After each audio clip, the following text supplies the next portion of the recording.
Good. We are running. Hey, everybody. Welcome to another episode of The Creative Businessmen.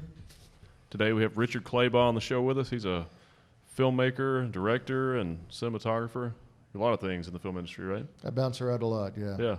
If you would just tell everyone about yourself and what you do, and we'll start from there. Started off like everybody else, just making little films on my own.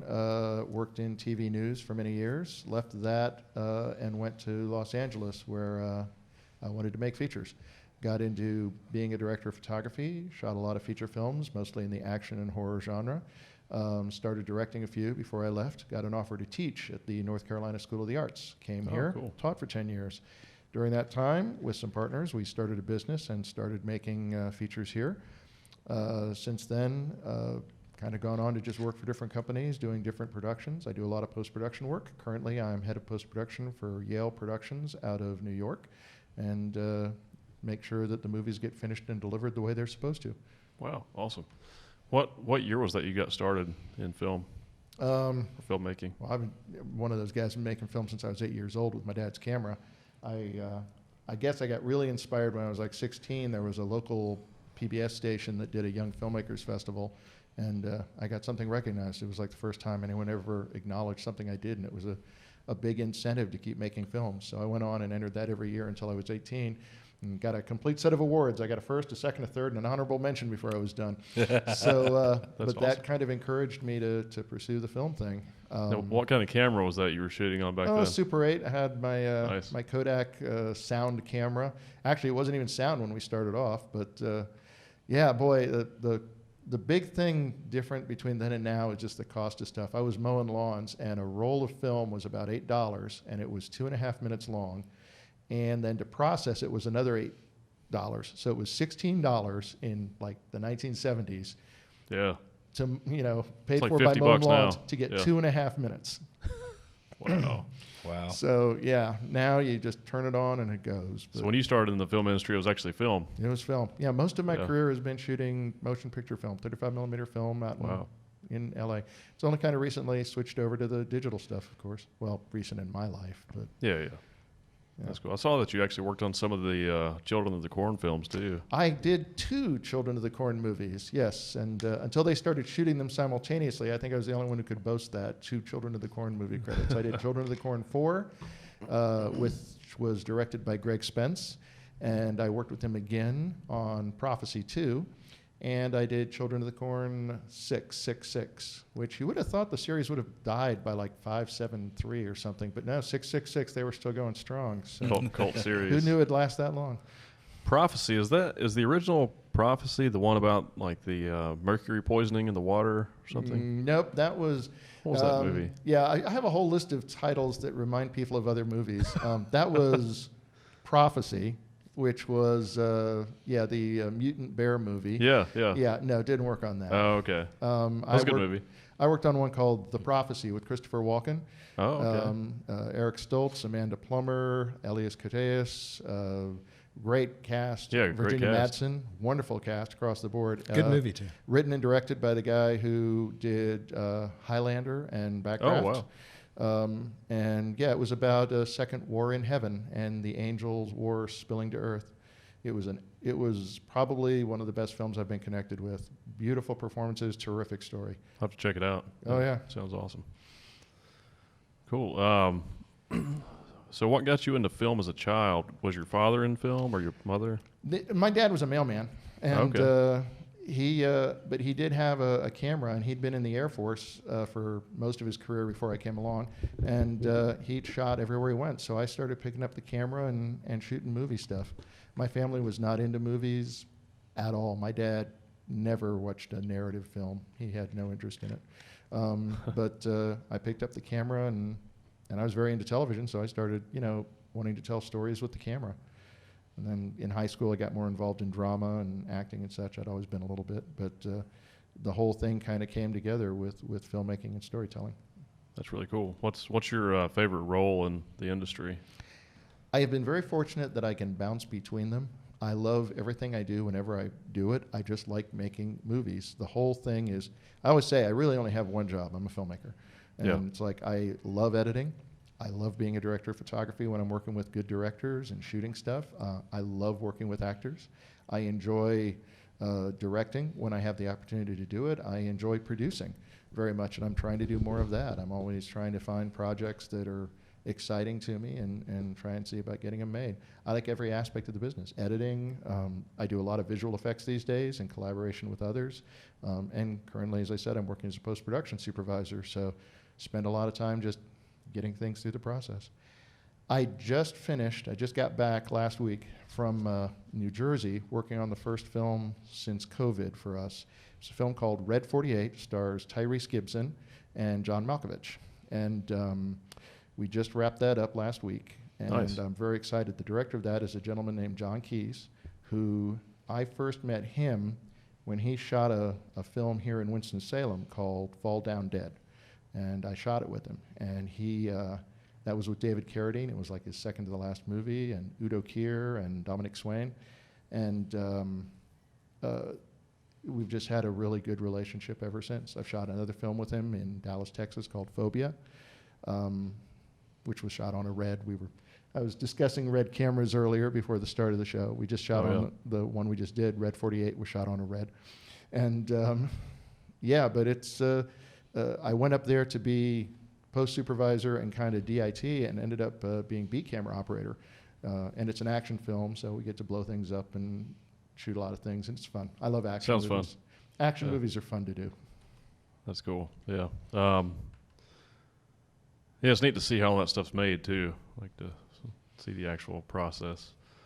But I shoot a lot of behind the scenes footage. That's one of the things when we just had a film out called Becky with Lulu Wilson from the Haunting Hill House and Kevin James, who's mostly known for being a comedic actor. yeah. He plays a neo-Nazi white supremacist skinhead. Whoa. And he's excellent in the part. He is gripping, and he was so great to work with on set and so wonderful.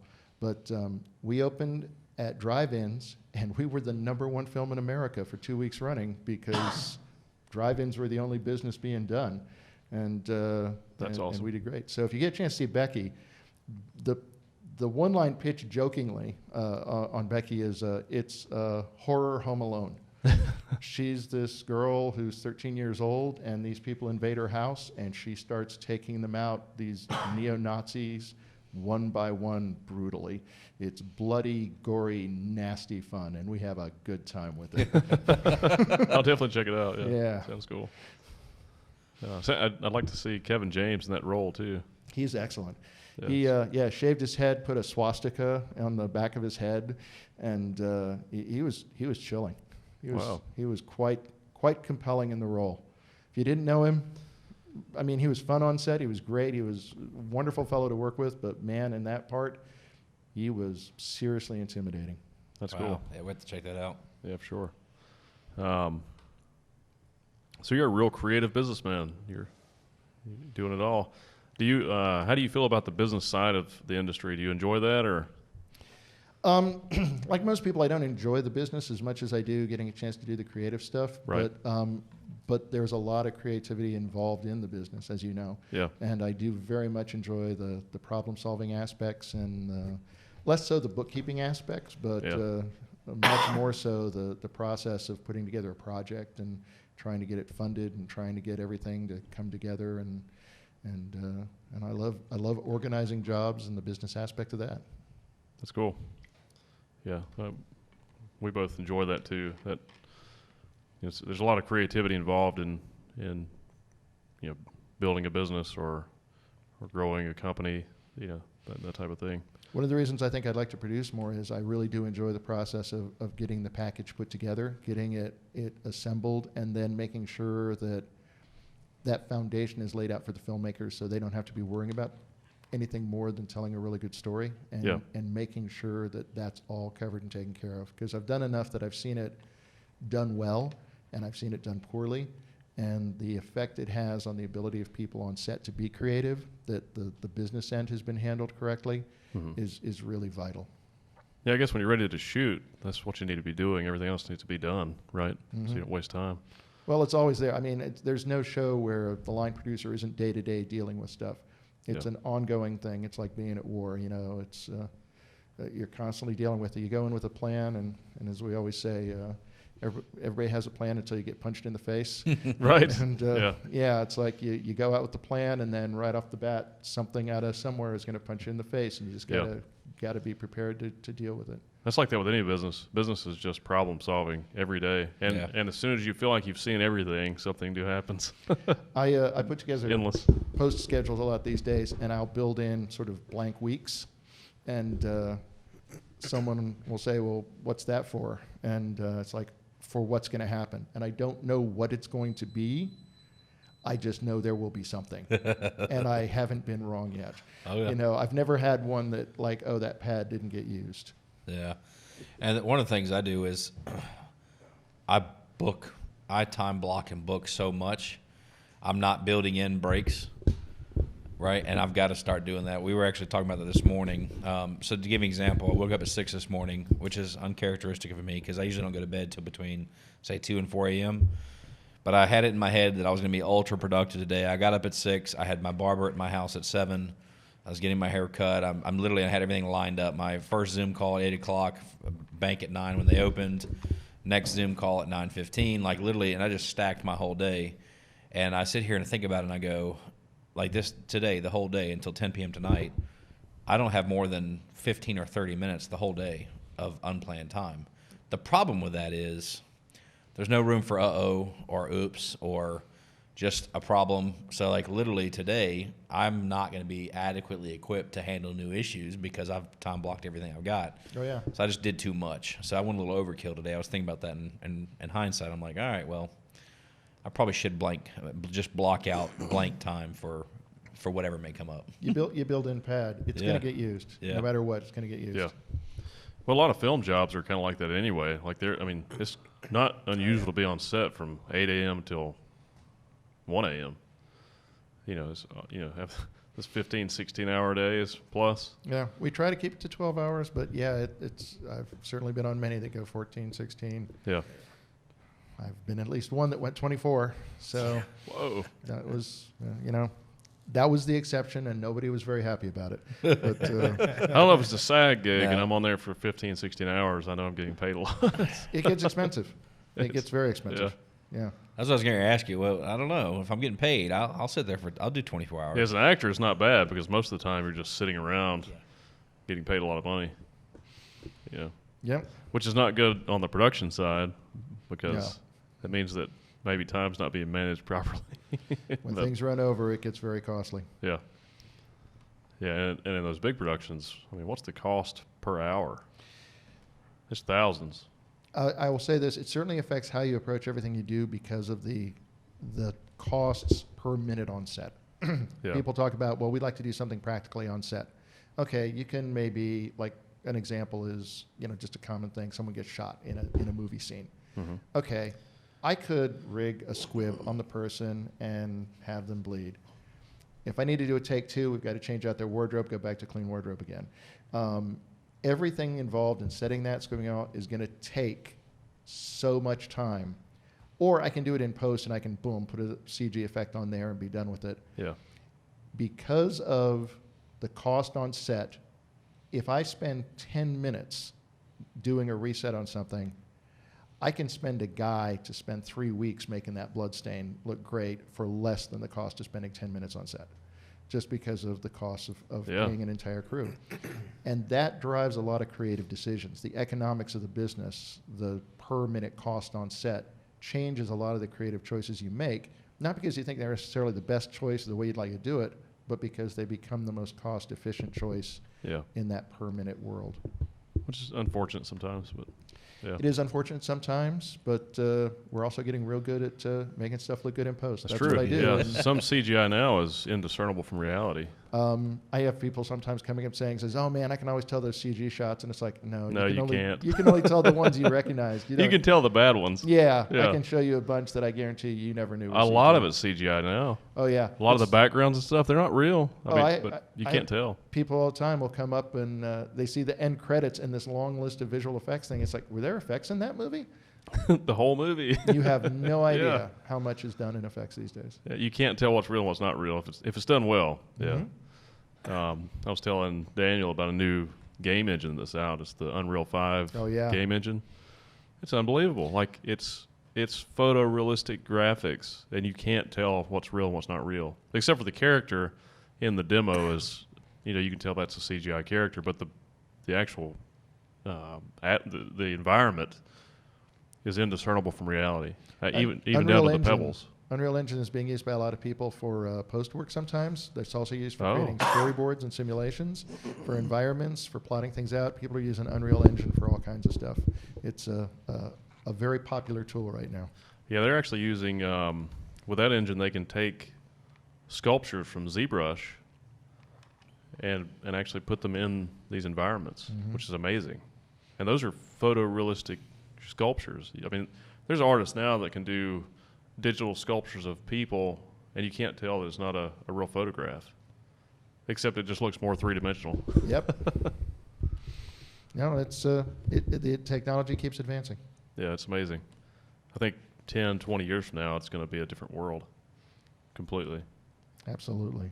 Have you done any work in video games or? I have not done any work in real video games. No, I have not. I got close a couple of times because, especially in the beginning, where they were shooting the cut scenes on green screen, where you just, like in the early ones, where you just have an actor and get a name actor in there, and then they'd shoot him on a green screen to do a bunch of bits. Did a little bit of that very early on, but no, I don't do much work in video games. Have you seen the series? What is it?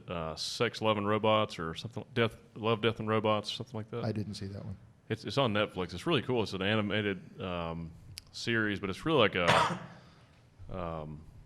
what do you call it? Like a compilation of short films, animated shorts. I did see, actually, now I think about it, I did see two of them. Yeah, they're really good. Yeah.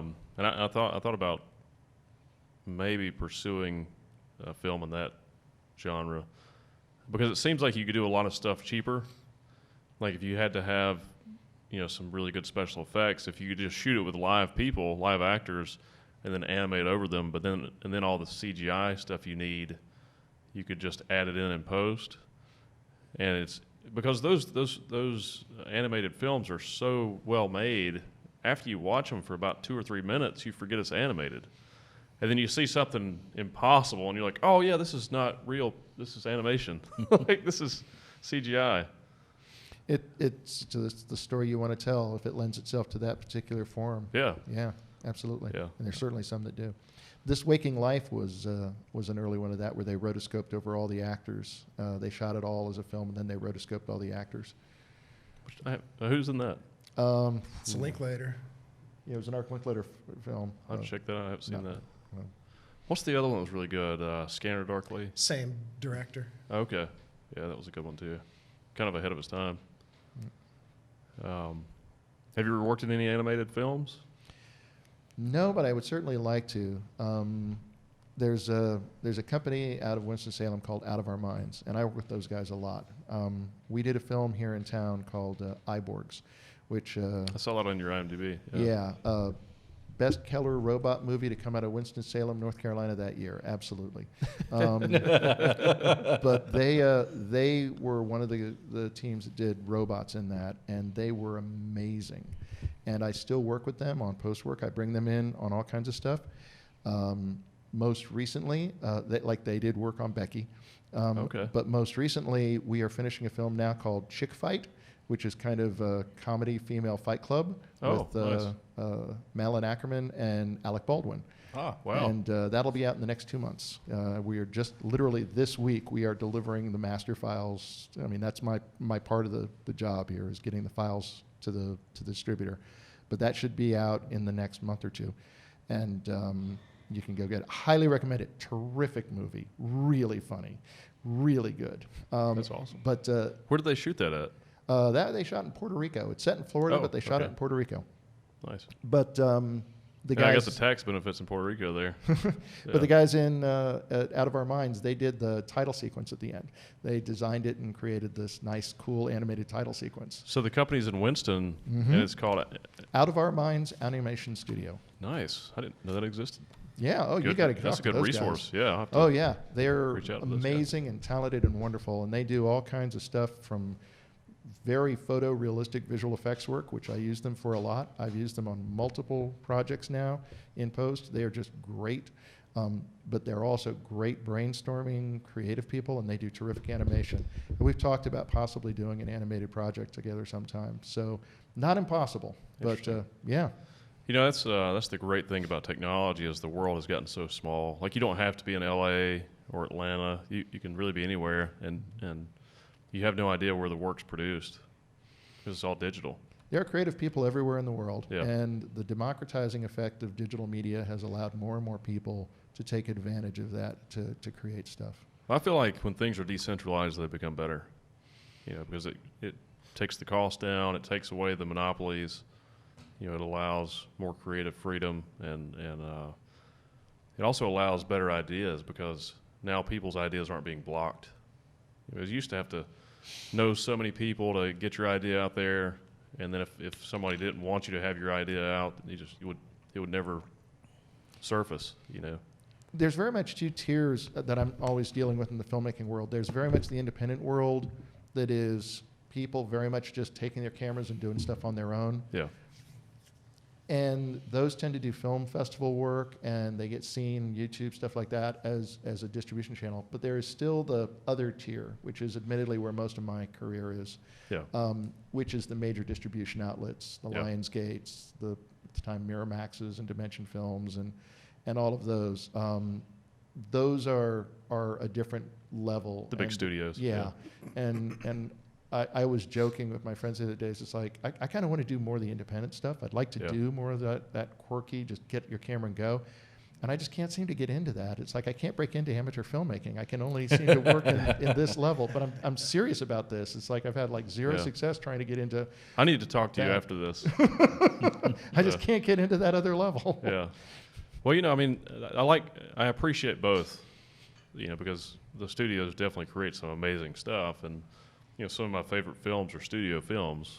Like, my favorite film of all time is E.T. because it's the first film I remember. You know, I was 3 years old with my parents at the drive-in theater. You know, it's just a really special movie. That's sweet. I would not have pegged you for an E.T. guy. I love wouldn't have pegged E.T. you for that. Well, I love science fiction, you know, but that was like the one that really got me, you know. And then, but I really enjoy horror films and stuff like that too. And a lot of your best horror films are indie films. And there's also a lot of really good independent films today because it's so much cheaper to produce films than there used to be. I mean, you can't tell, but you know, some of the independent films are so well made that you can't tell they weren't produced by a big studio, but they just had a fraction of the budget. You know. Yeah, I think we're still. The main cost of making a professional movie is still paying the people, and there's a minimum amount you want to pay people. You know. And then in a professional level. Yes. If you're doing a SAG movie, you hit a certain level, and that hasn't changed. You can do more with that money thanks to technology and effects and stuff like this. Yes. But it comes back to what we were talking about before. Your costs are still your per minute on set. That comes down to people costs. Yeah. So, yeah, things have gotten cheaper and cheaper, but you're still kind of, that's the level. The digital helps a lot, but you've still got the people factor. Yeah, it depends on who you cast for the film, for sure. You know, but one thing I like about indie films too is the scripts are more the original idea of the writer. You know, it's not as PC or it doesn't evolve as much through the studio because you have studio executives that say, "Oh, I think this should actually be this way," and they'll, you know, get a different writer to come in and change it, and then there'll be multiple writers, and then the story is not what it originally was. Yeah, sometimes. I mean, again, and even in the you know, studio picture world, there's the A studio pictures, your Avengers movies, your, you know, $100,000 things. Right. And then I tend to work down at the $1 to $8 million range films. Okay. And those are still where we thrive on inventive scripts, creative ideas. You know, we're not competing with the Avengers. Right. We're competing on having a fresh idea. And there is always a market for a fresh idea. If you've got a fresh take on something that's truly new, yet familiar. Yeah. And that's the thing is, like, we all joke about the Hollywood pitch where it's like, well, it's like, you know, Die Hard on a submarine. It's like, you know, it's this meets this, something like that. And you want it to be familiar enough that someone can kind of see what it could be before it exists, but a fresh take on it that someone hadn't seen so they can see how it can be different. So yeah, if you've got a fresh idea and a fresh take on something, we're always looking to make those and fund those. That's where I like a lot of those films, though. I think those are sometimes more interesting. I have a screenplay right now that's where I want it to be, or that's where I want it to end up, in that range.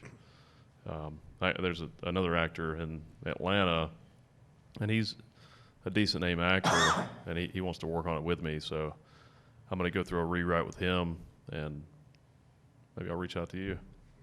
Happy to talk to you about it. Yeah. So how many films have you produced? As a producer by credit, probably not that many. Probably 2 or 3 features. That's about it. That's not mostly what I've been doing. Yeah. I'm trying to do more of those. I'm trying to get more into that. I was producer of a TV series for a couple of years, a regional show called Life in the Carolinas. We did that for a few years, and I've got other projects I'm in the process of trying to do. We've got a reality series called Reptile Rangers that I keep hoping we're going to be able to catch fire with at some point. Really, really fun show about this family that deals with reptiles, rescuing them and all about them. It's a North Carolina family? Yeah. Oh, cool. We're right here. Yeah, you can look it up, reptilerangers.tv. You can see our segments. But yeah, and I've got tons of ideas and projects I'm trying to develop. But yeah, most of my producing work has been just a few so far. That's cool. Yeah, I mean, I know a lot of the stuff that you do is probably not credited, I work on a lot of stuff in various capacities that are not listed that way. And you have so many different abilities and so much knowledge in the industry. I'm sure you help a lot of the producers with things, and it's just an uncredited assistance. Depends on the project. Right. Yeah. I work for a lot of people who know a lot more than I do about things, and I am always happy to pick up the bits of knowledge I can from them. Right. What did you teach at the School of the Arts? I was teaching cinematography. Okay. Yep.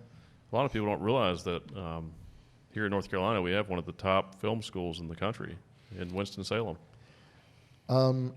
When they flew me out here for the interview, I thought there was like a snowball's chance that I was going to move from Los Angeles to Winston-Salem, North Carolina.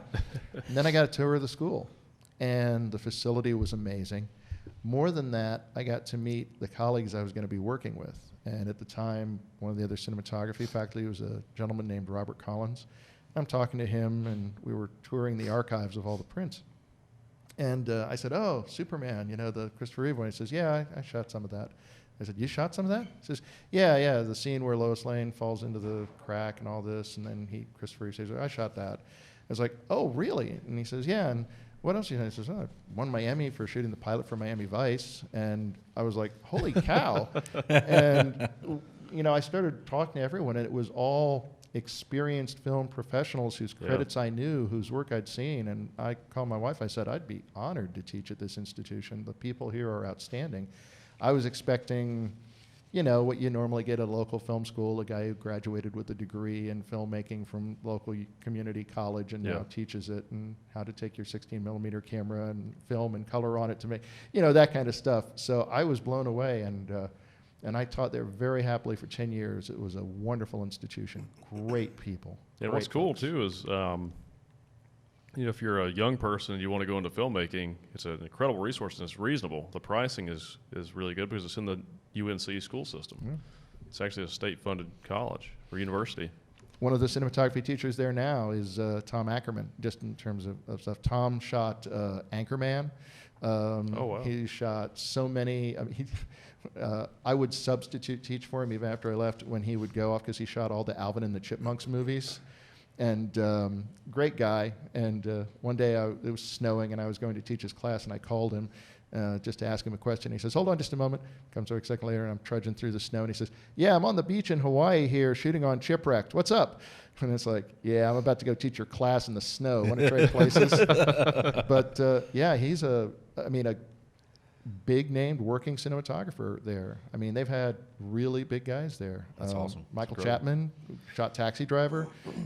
He was when I left, he was the guy who got my job, and I felt like, cool. You know, you kind of feel good when they have to replace you with the guy who's the Academy Award-winning cinematographer of Taxi Driver. So, you know, It's incredible. it's a great school. I highly recommend it, and a great resource if you're in North Carolina. That's cool. Do you teach any now, or you just? I do a lot of workshops. I do online tutorials. I run one called The Kinetic Image, which I do from time to time. I also go around and lecture on mostly shooting action. I do workshops on that. I do one every year up in Virginia Beach called the Virginia Beach Bash, which I do with some stunt guys who are wonderful guys. Dale Gerard, who is a local stunt coordinator who I knew through being a teacher at School of the Arts. He and I have worked on many projects together at this point. He got me involved with that, and through him met Richard Ryan, who also lives in North Carolina. He is the stunt coordinator who did the Dark Knight fight sequences. Yeah, we always joke, wow. you know, the scene where Joker pushes the guy down on the table and puts the pencil inside. He's the guy who was under the table who pulled the pencil out of the way. But he did the fight scenes for Troy. He's done all of the fight sequences for the Vikings TV series for the last years. A wonderful guy and a great teacher. I've just met the best people through doing these workshops. That's awesome. But yeah, so I do a lot of teaching these days. That's cool. I need to introduce you to a guy that I know. He's a young guy that is always asking me to help share his information for stunt stuff. He wants to be a stuntman, and he's an incredible gymnast and athlete.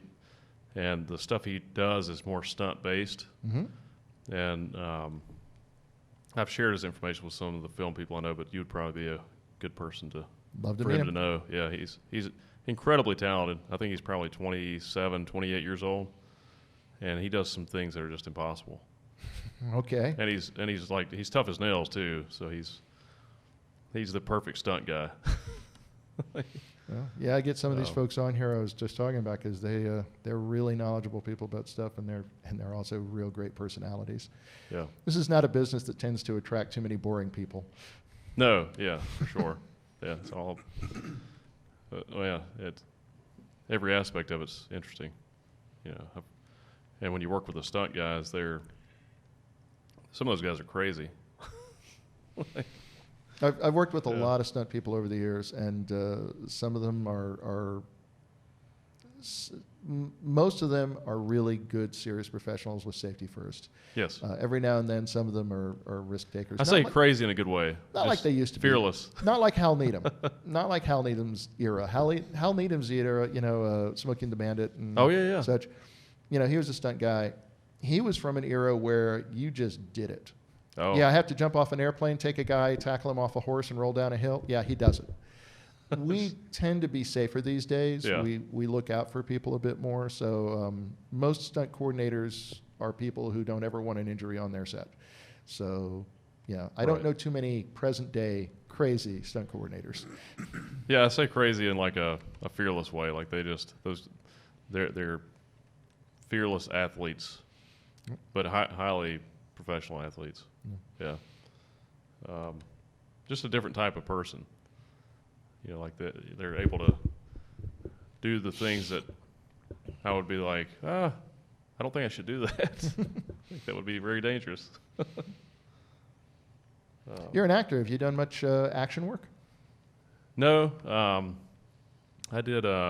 We shot this little short film a couple years ago, and it has some action scenes. And it's fun, but it's not anything. It wasn't anything extreme, you know. It was. We had some firearms using blanks and basic action stuff, but nothing crazy. What's it called? Gun Runners? Yeah, gun runners. Yeah, it turned out nice. We shot it on a red, and had really good audio, and you know, it turned out well for a 5-minute micro short. One of the things I love about doing action is it is unique to our specific business. You can write action in a novel. Yeah. You can have a little bit of action on stage, but you can't really have a car chase or a crash or a Right, yeah. plane, you know, hijacking or any of that kind of stuff. That's unique to the motion picture business, and I love it. When we did Iborgs, I wanted to write in all the action stuff. I actually asked Dale, well, what can you guys do? So I said, well, we can do fights, we can do falls, we can do explosions, we can do burn gags. And I said, yeah, okay, we'll do all of those. And I wrote every one of them in. We blow up a van. We have major gun battles. We have high falls because I love doing action. Yeah. It's just unique to our business, and it's one of the more fun things you get to do. Setting people on fire, blowing things up without causing harm to anybody. You know, it's great. I'd love to do more of it for sure. I mean, I've done some basic, action training and weapons training, and I've done, some precision driving training and stuff like that. So I would definitely love to do more of it. And if I had the opportunity in a film, I would do as much of it as I could on my own. But some of that stuff, it has to be done by a professional stunt person because it's just so complicated. And even if you wanted to, if you were the star of the show, we couldn't let you do it. Because, you don't want to get hurt. Because if you get injured and we're down for a few days, we're back to what we were talking about, Money. the cost per minute. If we lose our lead actor for hours or days, the cost is so high that the insurance company won't let you put your star in that kind of risk because of the costs involved. But yeah, one of my favorites was a film I did called Plato's Run with a director named James Beckett, who I had worked with on a couple of things. Wonderful guy. We were down in the Everglades, and I had something like 4 airboats, 2 helicopters, and we had so much fun with these machine guns doing helicopters shooting at airboat, and we had the one helicopter that's part of the scene, and we had another helicopter so we could shoot the helicopter. And we had all these airboats running around, and it was Gary Busey and Stephen Bauer on the boat, and it was just a wonderful experience to spend 3 or 4 days doing nothing but running around the Everglades in airboats and helicopters firing guns. It's like, Sounds awesome. as a little kid, what could be more fun than getting to do that for a living? Yeah, that's amazing. Yeah, I mean, I've always loved action movies, so yeah, I get it. How do you do on real complicated scenes like that? How many takes do you take? It depends what the thing is. The only time I believe in storyboarding is action and visual effects scenes. People talk about storyboarding a lot and planning out, and I see people, it's like, no, you don't storyboard out dialogue scenes. It's kind of insulting to the actor. It's like... 'cause they make their own choices. Yeah. I had a storyboard artist one time who said, I don't do over-the-shoulder shots. You don't need to storyboard out an over-the-shoulder shot. Yeah. But if you're coordinating action, you want to plan that out meticulously because each piece is kind of collected using hidden things to make it safe and such. Yeah. So like on that particular one, a guy gets shot and falls out of the helicopter into the swamp. So we make sure we have a rescue boat to the side. We make sure we have divers ready in case there's a problem. We check the water first to make sure it's good. Every time he falls out of the helicopter, he gets paid a stunt bump. So we do it once. And only if something goes wrong do we endure the expense of doing it again. But you try and get it right once because you don't want to do that. Same with burn gags. We will budget, we'll put in the budget doing it 2, maybe 3 times because every time you light a man on fire, there's a charge. So you hope you get it right the first time, but if you need a second take, Sounds crazy. you have it so you can do it a second time. But, I mean, you plan those out carefully and do them no more than you have to, especially the more risky the stunt is. Right, yeah. That makes sense. I've never thought about it that way. Like, I wonder how many times they had to pay a stunt bump here. How many times they set this guy on fire in this movie? Yeah. The biggest burn gag I've been connected with was on a film called Maniac Cop 2, 3, which one was it? But there's like a 20-minute car chase at the end where Maniac Cop is on fire driving an ambulance for like 20 minutes in the film. And the stunt coordinator on that was a guy named Spiro Rosatos, who now does like Avengers films and things like that. And he outlined this elaborate ambulance versus car chase, and they finally, at the end, somebody takes a thing of oxygen, throws it in, and it catches on fire with him and blows up.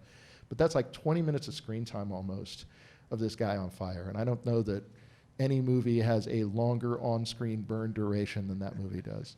Wow. But, It's just worth seeing just to see that. oh, I highly recommend it. Yeah.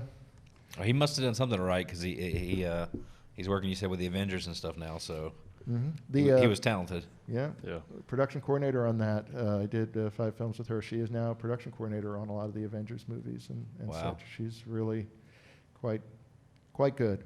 Quite good. That's amazing. Yeah, they do some crazy stunts on those movies. Mm-hmm.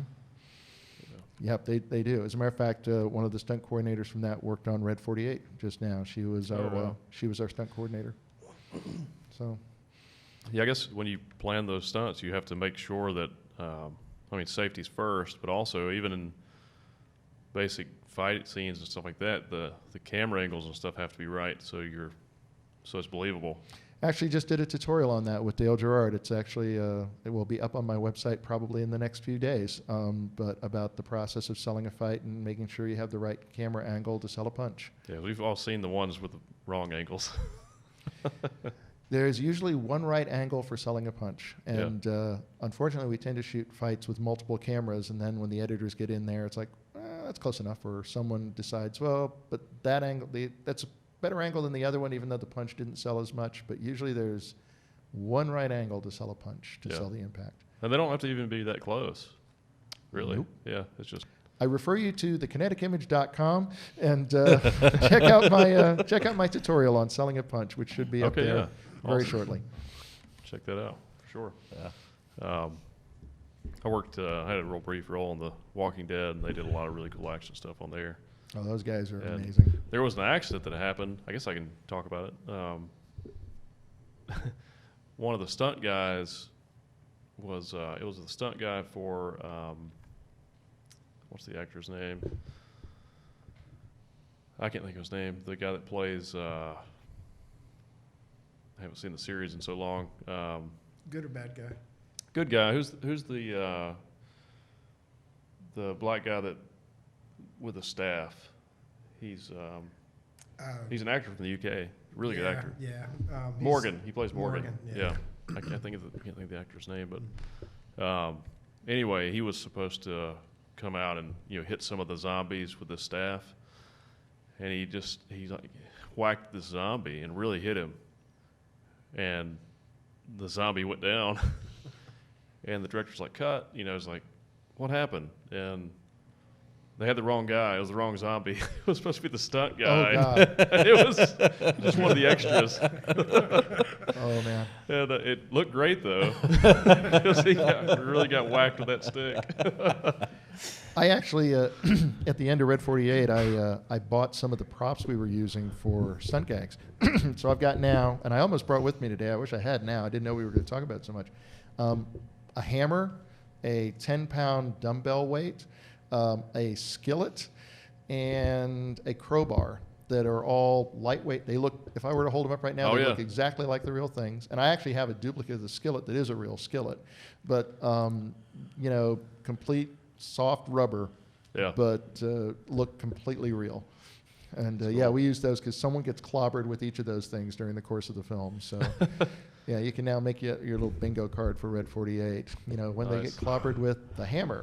Boom, boom. So, yeah, on The Walking Dead, they would use they used a lot of green gaffer's tape too for CGI stuff, like with sharps, like pointy objects and stuff, so they could like stab somebody with a stick or like a staff. And the end was flat, but it had the green tape on it, so they could just CGI the point in. I do a lot of blade replacement in things. Sword fights, we have half swords, where someone will like take it and they swing, and that way they can let that part go across right in front of you. Right. But we'll CG add the blade that goes through you, so that they can actually get close and do it. So blade extension is a frequently done CG effect. It's interesting. It's cool. Yeah, there's still a lot of control involved with those stunts. I know the guy that I wish I could think of his name. The guy that played Morgan, he was doing a lot of impressive things with his staff, and one end was sharp. Other than when he really hit the guy, but when he was just acting like he was hitting people, he was still really controlling that staff, and it was still somewhat dangerous, but he did it flawlessly. The only reason he hit that one dude is because it was supposed to be a stunt actor that was supposed to, go with it, and the guy didn't move at all. Wrong guy in the wrong place. Yeah. Yeah. He went down though. I presume he got a stunt bump that day. I'm sure.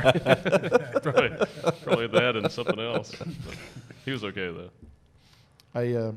It's Richard Ryan's story to tell, but he does the Sherlock Holmes films, Yeah. and with Robert Downey Jr. And you remember at the beginning of that, he's got the guy in slow motion getting punched in the face. I don't know if you remember this, but they've got like an ultra high speed camera, and you just see the flesh ripple. Oh, yeah. And I always talk about that because, as a general rule of thumb, I've wondered how they do that. they hit him in the face repeatedly over and over. And again, this is not my story to tell. This is Richard Ryan's. Wow. But he's told it at some of the stunt workshops we've been at. And this guy basically got punched in the face for a day and a half over and over for these high-speed slow-motion shots. And, he was compensated for it, as is. But It's good for your brain. he said the guy was just a real trooper, and he was like, he's describing it, and he says, because Robert Downey Jr. was like starting to feel a little bad about punching this guy over and over, and he was like, no, it's going numb now, it's okay, just hit it hard, I'm not even feeling it anymore. Wow. But again, not my story to tell, but you get Richard Ryan on here, he'll share that with you. But yeah, that's one of the, I always use that as the exception of the rule. Normally we do not hit one another. Yeah. There are some exceptions. I saw a shot from, was it one of the maybe the newest Rocky movie? No, it was, what's the boxing movie with De Niro in? Raging Bull? Maybe that's it. Wait, are we supposed to say Jinx? Are you referring to a more recent movie? I'm not sure. I think it's an older movie, but he's, I think De Niro's getting punched. Nothing is. It was a black and white. Was it black and white? I think it was a newer movie. Okay. Maybe. Well, it was. I think it's Raging Bull is an older movie, but it was black and white for style. It was. Still I think during this color. is a newer film. Maybe it's an older one, but I saw De Niro was getting punched in the film. I thought he was getting punched by Sylvester Stallone. Is that? Yeah, I do remember this now. Maybe it was But he's getting punched, and his face is rippled like that. And I was like, did he really get punched? Probably. Which is crazy. It's really bad for your brain to take a hit like that. Now you got me. I gotta look it up. Sylvester Stallone boxing Robert De Niro. Hands of Stone.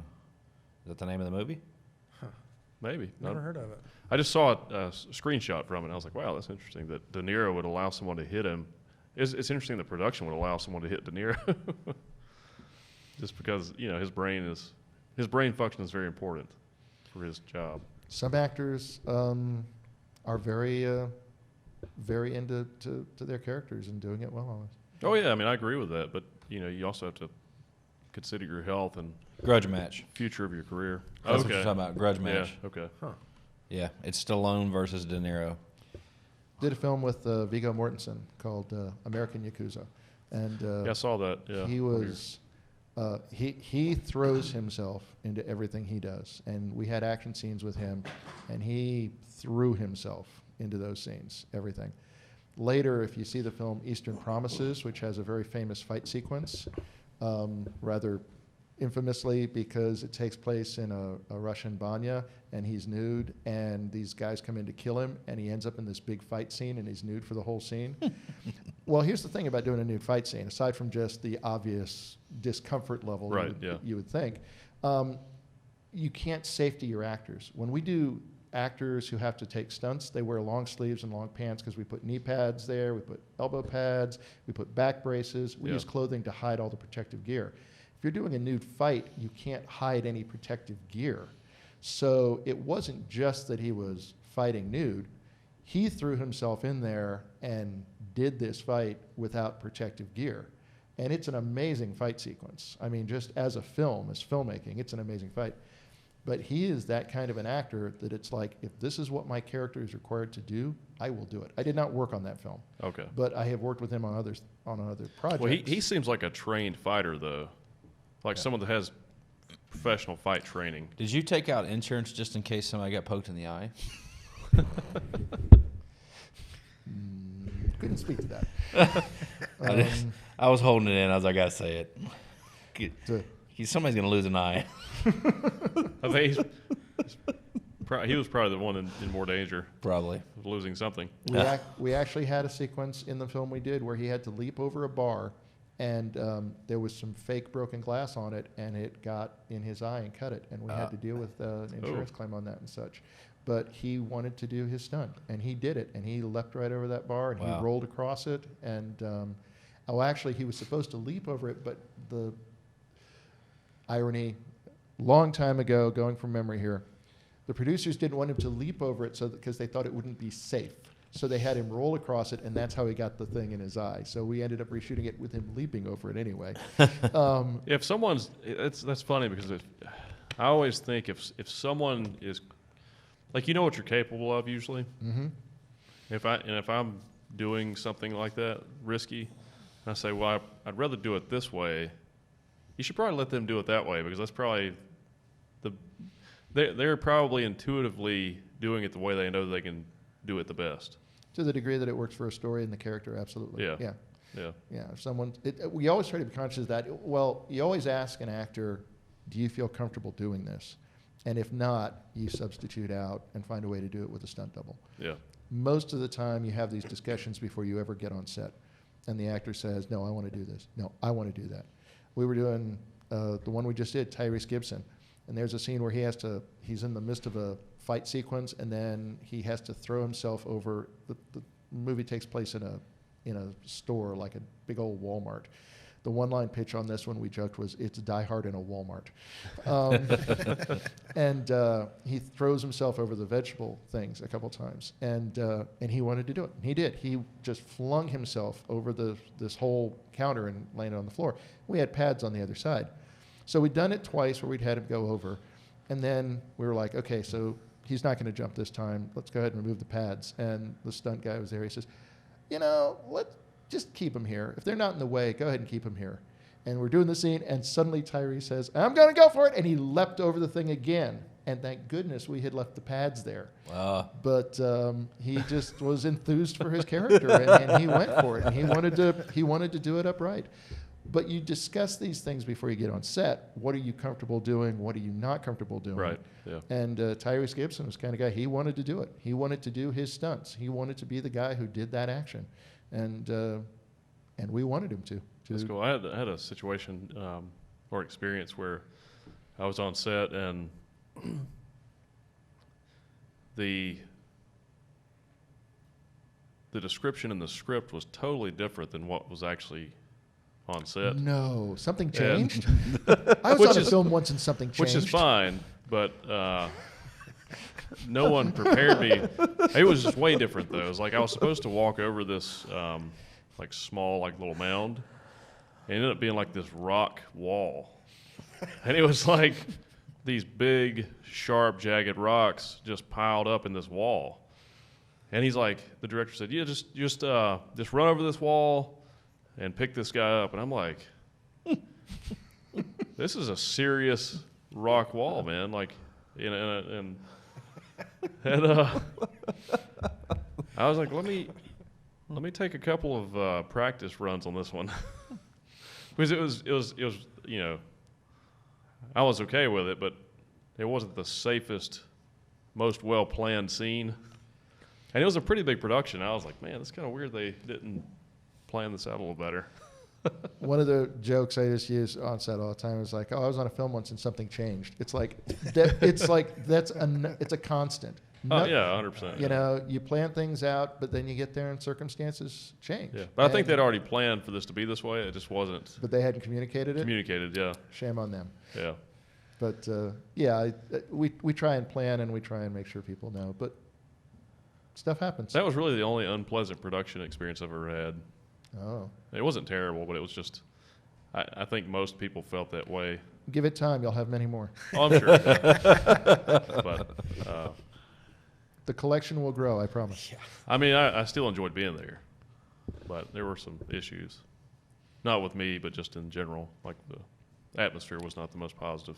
Some show, I mean, every show has its own kind of personality and atmosphere, and some of them, oh my God, and it comes from the top, the stars and the directors and such, and it's like if they create an attitude that they're good with stuff and fine. One of the things I loved about John Keyes, who I worked with, is now, multiple films.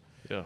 He's one of a couple directors I work with that when someone goes up to him and tells him something went wrong, he just laughs and keeps going. And the whole attitude for the crew is so nice because he doesn't have a tantrum, he doesn't go into a fit. It's like, and the whole attitude on set is great. And when the stars come on and they're having fun, it just translates. We're all at ease to have a good time doing the job. And filmmaking is so hard. Making it unnecessarily harder with drama and such is just such a waste of energy. Yeah. But every show has its own sort of feel when you're there. And I've been on some shows that, like, ones I just did were just a joy to be on. Everyone was having a good time. It was just fun to show up to work each day. And I've been on some that were just miserable. Oh. Every day you dreaded going into work because it was just going to be hellacious. All of my SAG experiences have been really positive. Yeah. And then all my other stuff has been really positive too. Even the indie stuff that, some of the smaller productions that didn't go very as planned. There were some changes, but it didn't matter. But everybody was really friendly and positive, and I'm an understanding person, and especially if it's on a budget, I know that things are going to change, or there'll be problems that arise. But it was just strange to be on such a fairly large production and have. It was a large production, but non-union, and it was just a strange environment, a strange atmosphere. It was not positive, and that was odd because all the other bigger productions I've been on they've all been great experiences, and even the not big ones, because it's really just a bunch of artists creating cool stuff, having fun, making something special, So, but it's you still have to stay positive even if it's not a positive experience, and just roll with it. Yeah. You have to be good at adaptation, always on film, because like what you were saying, Richard, every shoot, there's been stuff that had to be tweaked. I mean, it's very rare that I can think of anything where everything worked perfectly and all that kind of stuff. That's a rare one. And honestly, all those mistakes I've made, and I'm going to make a lot more, they make you better, in certain kind of ways. As long as you learn from them. My wife told a story that has stuck with me about someone was talking about golfing one time and said, you look at the pro golfers, they go out there and they make the same stupid mistakes you do, but they recover so much better. And that kind of became my definition of being a pro about things. I will watch other people and myself. We'll go out and make a boneheaded mistake, but we've gotten much better at recovering, and making it work okay. Yeah. I think that's just one of the things that experience teaches you, is not that you will never make mistakes, but how to recover from them better and make it work. Right, yeah. So that's being a pro. Yeah, for sure. I'm going to borrow that. I like it. Yeah. Yeah, credit my wife with that one. I will. So, yep. What's your wife's name? Fran. Fran. Going to Fran. She's an editor, and she's cut several films that we've done, and she's really good. So did you meet her through the film industry, or did? We had met years ago when we actually were part of a film club, and a couple of clubs actually that we were with. But there was a film club that we were both part of back when I was like teenager, young adult, and we kind of originally met more or less through that. That's awesome. That's cool. How long have you guys been married? 35, 36 years. Wow, congratulations. That's amazing. Yep. That's cool. So, well, that's interesting. You're both in the film industry, so I'm sure that's probably really cool and also sometimes inconvenient, but. It has its ups and its downs. Yeah. When we both were partners in our company, Crimson Wolf Productions, along with others that we formed to make iBorgs and to do some other stuff. And when the situation's great, it's lovely, but when money gets tight, both of you have no income, and you can't walk away from stress at work and go home and be away from it because you're together all the time. Right. It has its pros and its cons. Sure about subcontractors, so each job is. Well, we were partners in the company, so. Well, yeah, that's true. Yeah. Yeah. But I guess in that industry, it's job to job, so it's not like you're doing one thing forever. Right. Yeah, you're always, as soon as you wrap something up, you've got to have something else on the schedule where there's no money, right? And I would say that was probably the issue that our company ran into was development. Trying to get the next things going. So. Have you guys worked on a lot of the same projects? We have, but she also works on stuff on her own. I mean, she has her own projects that she's done. Yeah.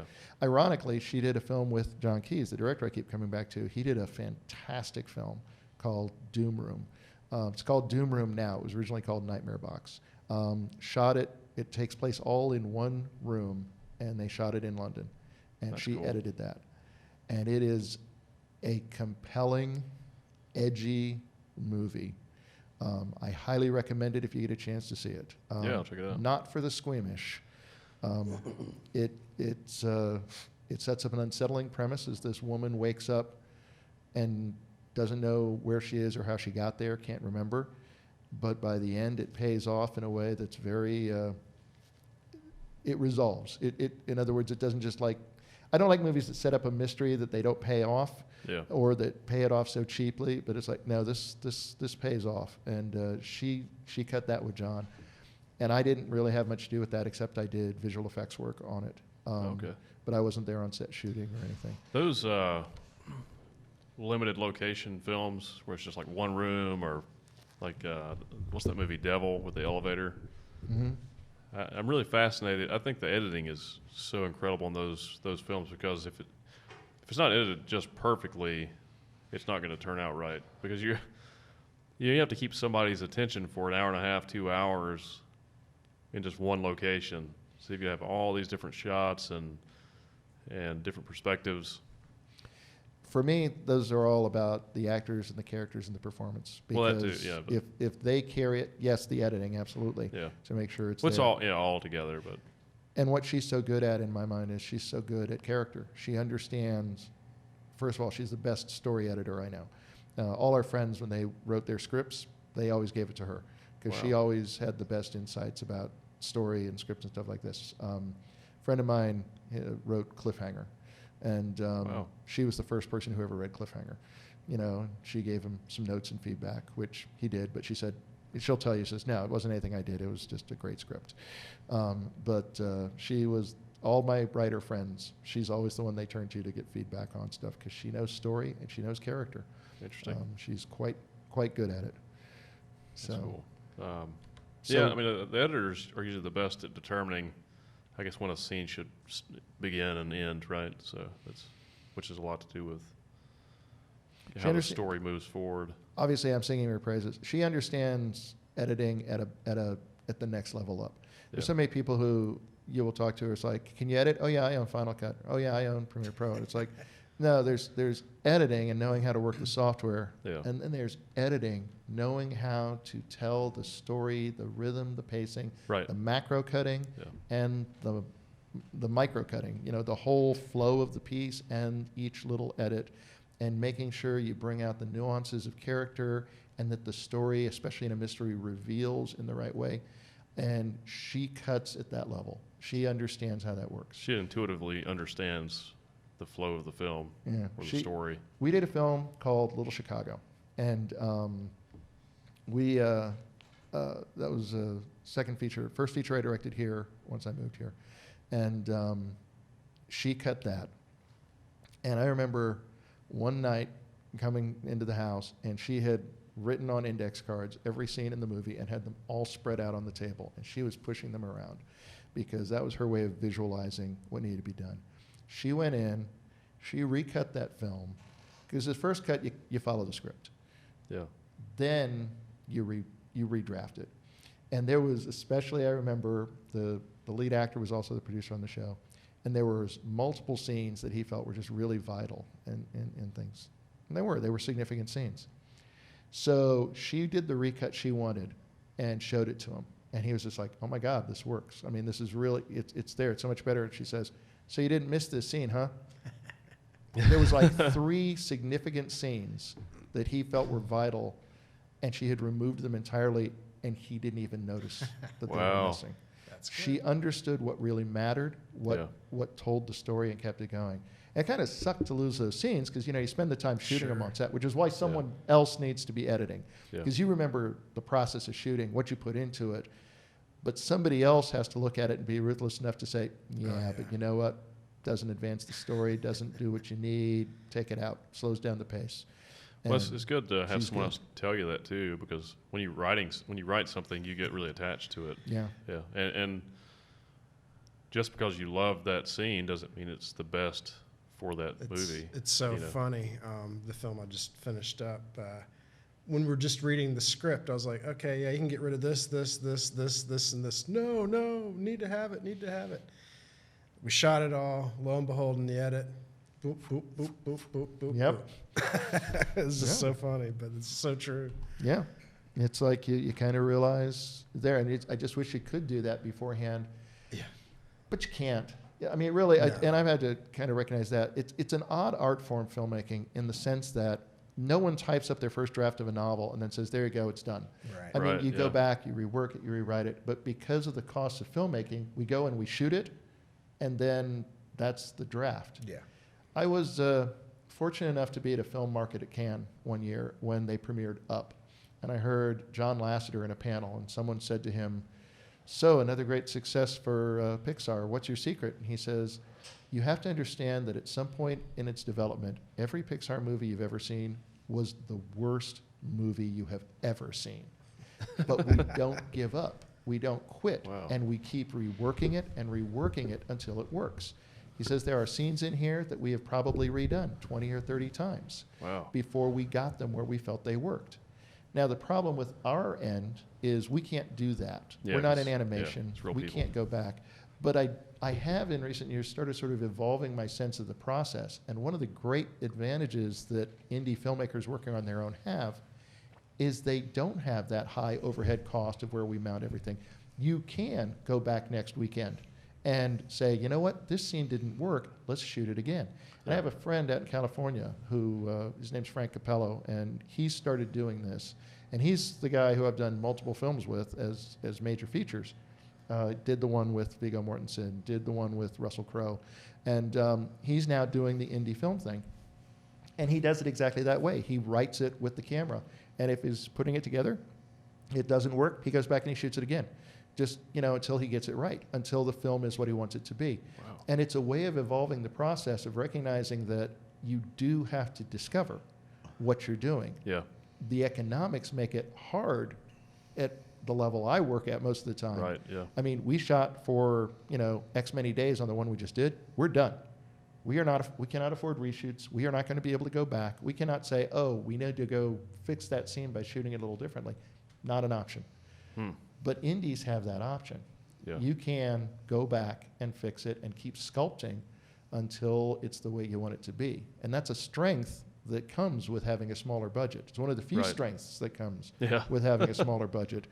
But it is. No budget has that advantage from a creative standpoint. And after John Lasseter's quote, I really got to thinking about how, we all work off of a first draft most of the time in our business. We shoot it, that's it. I mean, we can fiddle with it in the editing, but we don't get to go back. Yeah. But it's great when you can. Yeah. And I guess you could take some of those scenes you cut out and make an extended version maybe later. Nah. Sell some more copies. on Little Chicago, we have a lot of those deleted scenes are there on the deleted scenes things, and it's like, it's cute, but you look at them and it's like, it's a good thing they're out. But you see why it's not in there. Yeah, it's like it was a cute scene, but not necessary. Yeah, you didn't miss it at all. Yeah, we have about, I think on the DVD for Little Chicago, we've got 8 or 10 deleted scenes. So that's good bonus content. Yeah. Yeah. What do you have coming up next? Do you have any projects? Chick Fight's the one that's coming out next. That is going to be out in the next month or two, and very excited about that one. Eager to see what comes of that. Again, mostly I'm working post these days. From a producerial standpoint, I'm trying to develop some things that really can't talk about those yet. Yeah. Working on a film called Separation, which is with the director who did The Boy and other things. Very talented horror director. Nice. And we have that film starring Brian Cox, and we are hoping that will be out sometime in the future. Where does that shoot at? We shot that one in New York City. Okay, very cool. Now, are you shooting any of this during COVID, or? That was shot before COVID. The first one during COVID is the one we just wrapped, Red 48. How did you guys treat the cast? Like, how did you deal with that? We had a COVID compliance officer, a woman named Nancy Kovacs, who did a wonderful job, and her job was to organize that entire aspect of production. We were all tested 3 times a week. We shot Monday through Friday, and we were tested Monday, Wednesday, Friday.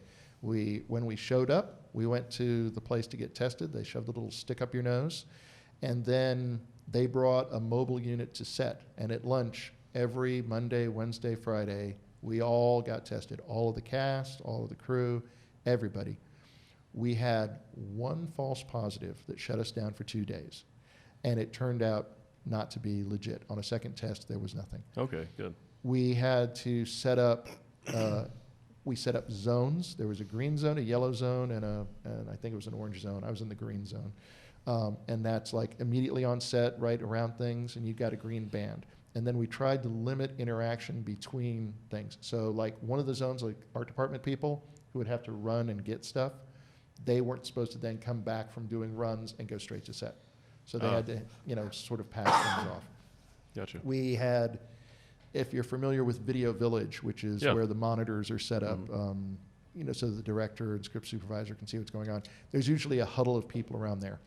We had to set up a separate Video Village so that we could space people out more and allow people like wardrobe who need to see what's going on, but not have everyone on top of each other around the TV sets. Yeah.